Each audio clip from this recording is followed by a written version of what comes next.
Seigneur nous promet « Je répandrai sur vous une eau pure et vous serez purifiés.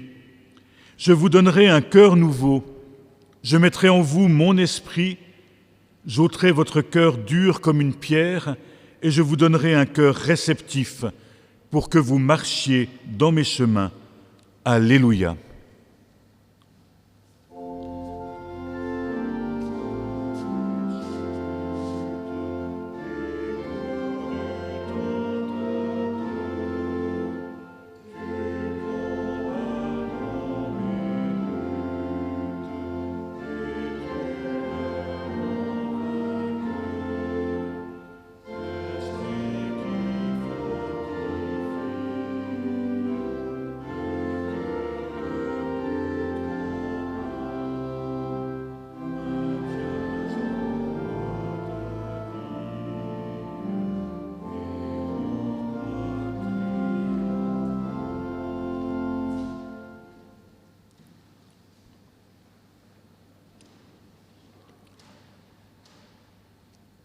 Nous nous joignons à la confession de foi qui est aussi parfois confession de notre manque de foi, de notre difficulté à croire.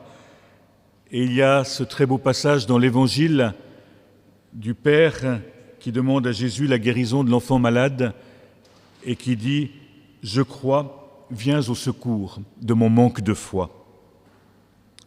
Parfois j'ai l'intuition que je suis plus que poussière, que j'ai reçu d'ailleurs le don de m'émerveiller, de m'éveiller à plus grand que moi, le don d'aimer.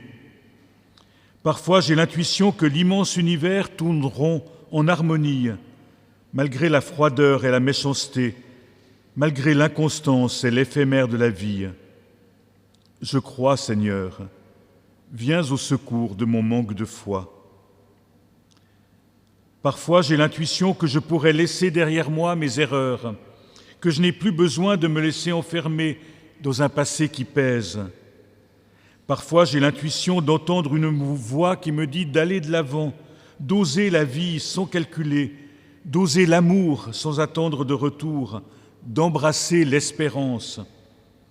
Je crois, Seigneur, viens au secours de mon manque de foi. Parfois, j'ai l'intuition qu'une force guide mes pas titubants. Parfois, j'ai l'intuition que je suis poussière d'étoiles, animée d'un souffle vivant qui aspire au vivant et qui un jour entrera pleinement dans la vie. Je crois, Seigneur, viens au secours de mon peu de foi. Amen. Et nous allons entendre maintenant deux textes bibliques. D'abord, un texte un peu étrange dans l'évangile de Marc, où les scribes s'approchent de Jésus et lui reprochent de guérir et de prêcher au nom du démon. Et ensuite, dans Acte 10, nous lirons le récit qui suit la prédication de Pierre chez Corneille, donc chez un païen, en Acte 10, et la venue de ce qu'on appelle une seconde Pentecôte, ou la Pentecôte des païens. L'Esprit Saint souffle sur les païens dans la maison de Corneille.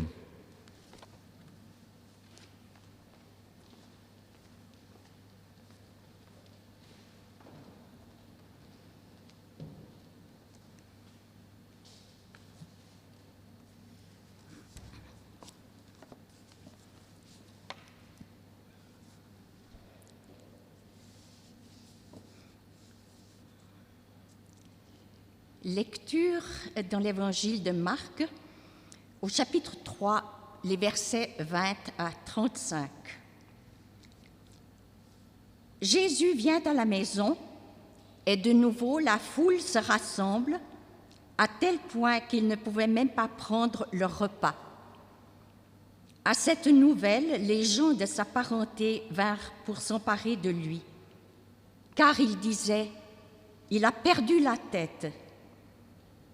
Et les scribes qui étaient descendus de Jérusalem disaient « Il a Béelzéboul en lui, et c'est par le chef des démons qu'il chasse les démons. » Il les fit venir et il leur disait en parabole « Comment Satan peut-il expulser Satan?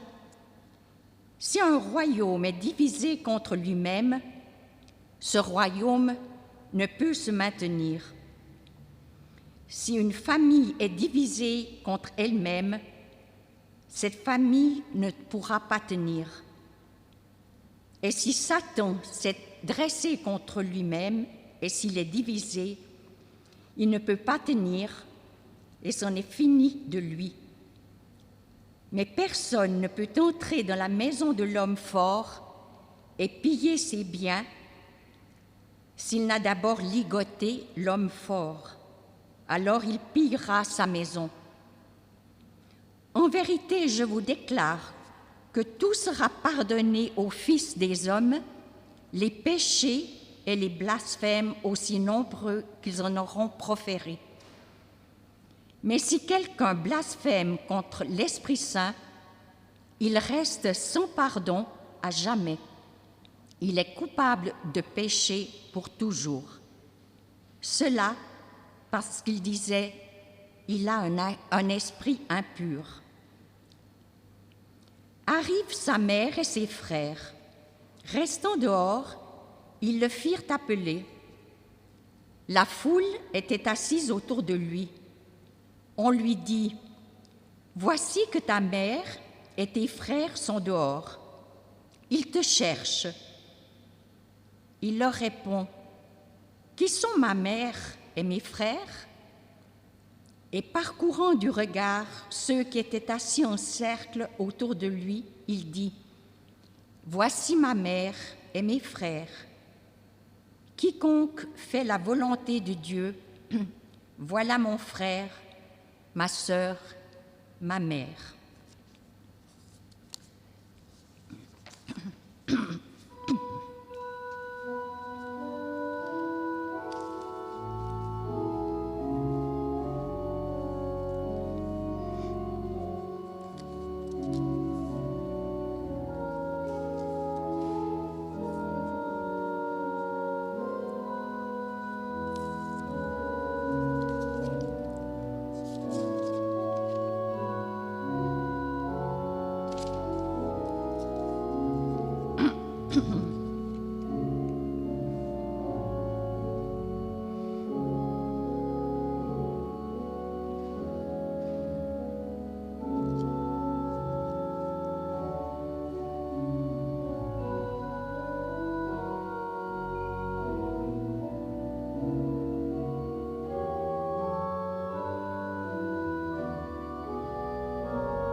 Dans les Actes, au chapitre 10, les versets 34 à 48. Alors Pierre ouvrit la bouche et dit « Je me rends compte en vérité que Dieu est impartial et qu'en toute nation, quiconque le craint et pratique la justice trouve accueil auprès de lui. Son message, il l'a envoyé aux Israélites, la bonne nouvelle de la paix par Jésus-Christ, lui qui est le Seigneur de tous les hommes. Vous le savez, l'événement a gagné la Judée entière. Il a commencé par la Galilée, après le baptême que proclamait Jean. Ce Jésus issu de Nazareth, vous savez comment Dieu lui a conféré l'onction d'Esprit Saint et de puissance. Il est passé partout en bienfaiteur. Il guérissait tous ceux que le diable tenait asservis, car Dieu était avec lui. Et nous autres sommes témoins de toute son œuvre sur le territoire des Juifs comme à Jérusalem. Lui qu'ils ont supprimé en le pendant au bois, Dieu l'a ressuscité le 3e jour et il lui a donné de manifester sa présence, non pas au peuple en général, mais bien à des témoins nommés d'avance par Dieu, à nous qui avons mangé avec lui et bu avec lui après sa résurrection d'entre les morts. Enfin, il nous a prescrit de proclamer au peuple et de porter ce témoignage. C'est lui que Dieu a désigné comme juge des vivants et des morts. C'est à lui que tous les prophètes rendent le témoignage que voici. Le pardon des péchés est accordé par son nom à quiconque met en lui sa foi. Pierre exposait encore ces événements quand l'Esprit Saint tomba sur tous ceux qui avaient écouté la parole. Ce fut de la stupeur parmi les croyants circoncis qui avaient accompagné Pierre. Ainsi, jusque sur les nations païennes, le don de l'Esprit Saint était maintenant répandu. Ils entendaient ces gens, en effet, parler en langue et célébrer la grandeur de Dieu. Pierre reprit alors la parole. « Quelqu'un pourrait-il empêcher de baptiser par l'eau ces gens qui, tout comme nous, ont reçu l'Esprit Saint ?» Ils donna l'ordre de les baptiser au nom de Jésus-Christ et lui demandèrent alors de rester encore quelques jours. Amen. Et je vous invite à chanter au cantique 338 les strophes 1 à 4.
Je trouve cette image que vous avez reçue avec vos psautiers, tirée d'un matériel catéchétique pour les enfants sur les actes des apôtres, très parlante, car elle est une belle illustration de ce qui s'est vécu à la Pentecôte que nous avons célébrée il y a maintenant 3 semaines, ainsi que de cette seconde Pentecôte, ou Pentecôte des païens, comme on l'appelle parfois, dont nous avons entendu le récit ce matin. L'Esprit Saint conduit les disciples à sortir de leur coquille, à sortir de leur zone de confort, dirions-nous aujourd'hui, pour se laisser porter à la rencontre des autres. Il y a là, au début des actes, un élan et un dynamisme étonnant.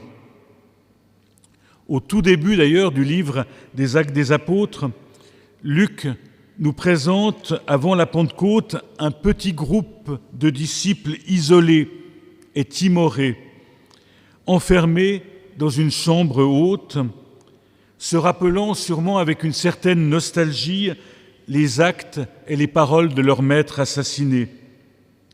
Des disciples déprimés. Après la Pentecôte, ces mêmes disciples, devenus apôtres, c'est-à-dire envoyés, porte-parole, missionnaires, prennent le large, sillonnent le monde pour témoigner jusqu'aux extrémités de la terre, dans toutes les langues des hommes, du Christ vivant. Quel tournant, quel changement! Sous l'impulsion de l'Esprit, du souffle de Dieu, les disciples ont pu briser leur coquille, sortir de l'enfermement où ils se protégeaient et se rassuraient mutuellement, quitter leurs peurs et leurs angoisses pour oser des rencontres avec des personnes d'horizons différents et témoigner de la vie divine à l'œuvre dans le monde, au prix parfois de contestations, de persécutions et même du martyre. Et n'oublions pas que le mot martyr est le même mot qui signifie aussi témoin simplement. Le témoin est un martyr et risque le martyre pour son témoignage. Le texte du livre des Actes au chapitre 10 nous présente une étape décisive dans ce mouvement d'expansion du christianisme. Nous l'avons dit, Pierre est appelé chez Corneille, un centurion romain, un païen donc. Il y va, et on a l'impression qu'il y va presque à contre-cœur, prêcher l'Évangile. Et on a l'impression que peu à peu, en prêchant, il découvre lui-même les conséquences de son message. Jusqu'où va ce message qu'il a annoncé, sa dimension universelle. Dieu n'est pas partial, dit-il, il est le Seigneur de tous les hommes. Puis l'Esprit, nous l'avons entendu, tombe sur les auditeurs, et Pierre, sûrement quelque peu dépassé, ne peut que reconnaître l'action de Dieu au-delà des frontières du peuple juif. Il s'incline devant ce fait qui pourtant devait remettre en question en profondeur ses convictions religieuses, lui qui pensait au départ que le Messie était bien le Messie d'Israël, mais seulement du peuple juif. Et Pierre va déclarer « Quelqu'un pourrait-il empêcher de baptiser par l'eau ces gens qui ont reçu tout comme nous l'Esprit Saint ?» Et voilà les païens qui vont entrer dans le peuple de l'Alliance sans d'abord devoir se convertir au judaïsme. C'est une étape vraiment importante et c'est là que naît l'Église. L'Église catholique, mais au sens étymologique du terme, c'est-à-dire l'Église universelle, ouverte sur l'ensemble de l'univers, sans barrière et sans exclusive. On imagine que Pierre aurait pu résister. Il aurait pu se fermer à cette intervention déroutante de l'Esprit. Il aurait pu se réclamer de la tradition, de son catéchisme, du fait que Jésus n'était que le Messie des Juifs, il l'avait d'ailleurs lui-même dit, et mettre alors de nombreuses conditions à l'entrée des païens dans l'Alliance. Nul doute alors que si Pierre avait fait cela, le christianisme aurait eu un tout autre visage. Ça aurait été un simple mouvement messianique juif, comme il y en avait beaucoup à l'époque, un mouvement cantonné à Israël et qui aurait sûrement périclité ou même disparu au moment de la chute du temple et de l'exil. Mais l'Église prend bien naissance lorsque les disciples brisent leur coquille pour se laisser pousser par le souffle de Dieu sur des chemins nouveaux. Et voilà qu'il y a de quoi aussi nous faire réfléchir dans notre situation contemporaine, où nos églises, on le sent bien, sont sur le déclin, et où nous sommes peut-être à l'image des disciples avant la Pentecôte, timorés et repliés sur nos traditions ou sur notre entre-nous. En effet, n'avons-nous pas toujours le risque de revenir en arrière, de nous replier sur ce que nous connaissons et ce que nous avons toujours vécu, au lieu de nous laisser ouvrir par l'Esprit? N'avons-nous pas toujours tendance à nous replier, à régresser dans nos coquilles de protection pour ne pas nous confronter aux défis et aux réalités de notre société, nous rabattre sur ce que nous connaissons déjà, ce que nous avons toujours fait, sur des dogmes qui peuvent rester figés ou des morales étroites, au lieu de découvrir où l'Esprit veut nous mener et parfois découvrir aussi cet Esprit à l'œuvre en dehors de nos murs. Si nous faisons cela, nous risquons de ressembler aux contre-exemples qui nous sont donnés dans l'Évangile que nous avons entendu. D'abord, il y a la famille de Jésus, la famille biologique de Jésus, qui cherche à se saisir de lui, à le ramener au bercail, à la raison, car d'après eux, il a perdu la tête. Une famille qui agit certainement pour des motifs très nobles, une famille qui essaye de le protéger en voyant l'effet de son message et les oppositions qu'il suscite. Certainement que cette famille cherche à lui éviter la souffrance, à lui épargner la souffrance, mais sans s'apercevoir qu'en faisant cela, il l'empêche d'accomplir sa vocation. Mais cela n'est rien à côté encore des scribes qui l'accusent carrément d'être possédé par un esprit mauvais. Au nom de leur conception de la religion, ces scribes, pourtant spécialistes des Écritures, refusent d'entrer dans le renouvellement religieux qu'apporte Jésus par ses actes et par son message. Alors que l'évangéliste Marc nous raconte comment Jésus, qui a reçu l'Esprit divin à son baptême, ne cesse d'agir, de parler, de prêcher, de guérir dans la puissance, dans le dynamisme de l'Esprit, ces scribes, eux, vont le rejeter comme un possédé. On peut penser peut-être qu'ils ne sont pas honnêtes et qu'ils défendent simplement leur pouvoir. Mais je crois que ce serait mal les juger, car en effet, ils sont sincèrement choqués par les premières actions de Jésus au tout début de son ministère, telles que Marc nous les raconte dans les 3 premiers chapitres. Jésus qui se prend pour Dieu en pardonnant les péchés aux paralytiques qu'on a conduits dans la maison, alors que Dieu seul a le pouvoir de pardonner. Jésus qui transgresse la loi du sabbat pour guérir un infirme et qui se place ainsi au-dessus de cette loi. Jésus, enfin, qui fait communauté de table avec des pécheurs notables quand il appelle Lévi qui deviendra Matthieu, au lieu de s'en séparer pour ne pas être souillé par eux. Comment se disent les scribes, les spécialistes de la loi, les spécialistes de la religion, comment un tel transgresseur peut-il être l'envoyé de Dieu? Il ne peut, selon leur interprétation des textes sacrés, des traditions religieuses, qu'être un imposteur, voire même un être malfaisant. Et en s'enfermant ainsi dans leurs coquilles et leurs certitudes, les scribes ne peuvent pas recevoir le message de libération de Jésus. Se fermant, comme ils le font, au pardon et à la grâce que Jésus proclame au nom de son Père à tous les êtres humains, ils se placent en quelque sorte eux-mêmes en dehors de ce pardon. Voilà comment on peut comprendre cette parole si étrange, si énigmatique du blasphème contre le Saint-Esprit qui est impardonnable. C'est impardonnable parce que si on se met à croire que Jésus parle au nom des démons, on refuse le pardon qu'il annonce et donc, en quelque sorte, on se met en dehors de la grâce. Mais revenons à notre situation. Souvent, quand nous réfléchissons à la mission de l'Église, nous nous posons la question « Pourquoi ne viennent-ils pas chez nous, tous ceux qui sont à l'extérieur, que ce soit les distanciés ou les autres ?» Une question qu'on pourrait entendre peut-être avec les mots d'aujourd'hui « Pourquoi n'entrent-ils pas dans notre coquille ?» Et si nous nous demandions plutôt, dans toutes nos perspectives et nos stratégies d'Église, quelle coquille sommes-nous invités à briser pour aller à la rencontre des autres et cheminer avec eux sur des chemins nouveaux? Quelles habitudes, quelles traditions peuvent être un obstacle à la bonne nouvelle?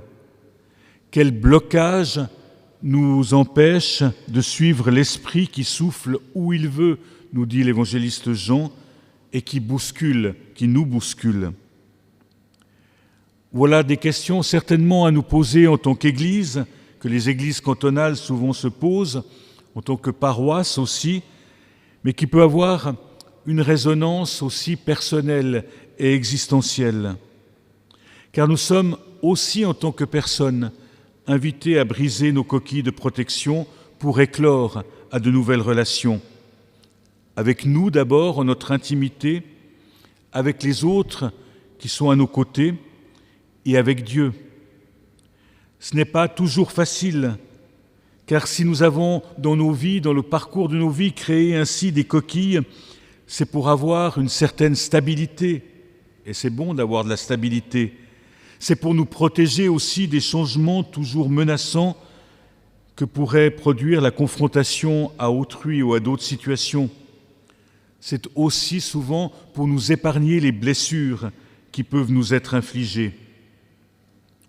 Le poussin qui sort de son œuf, le poussin qui brise sa coquille, c'est le symbole par excellence de la vulnérabilité.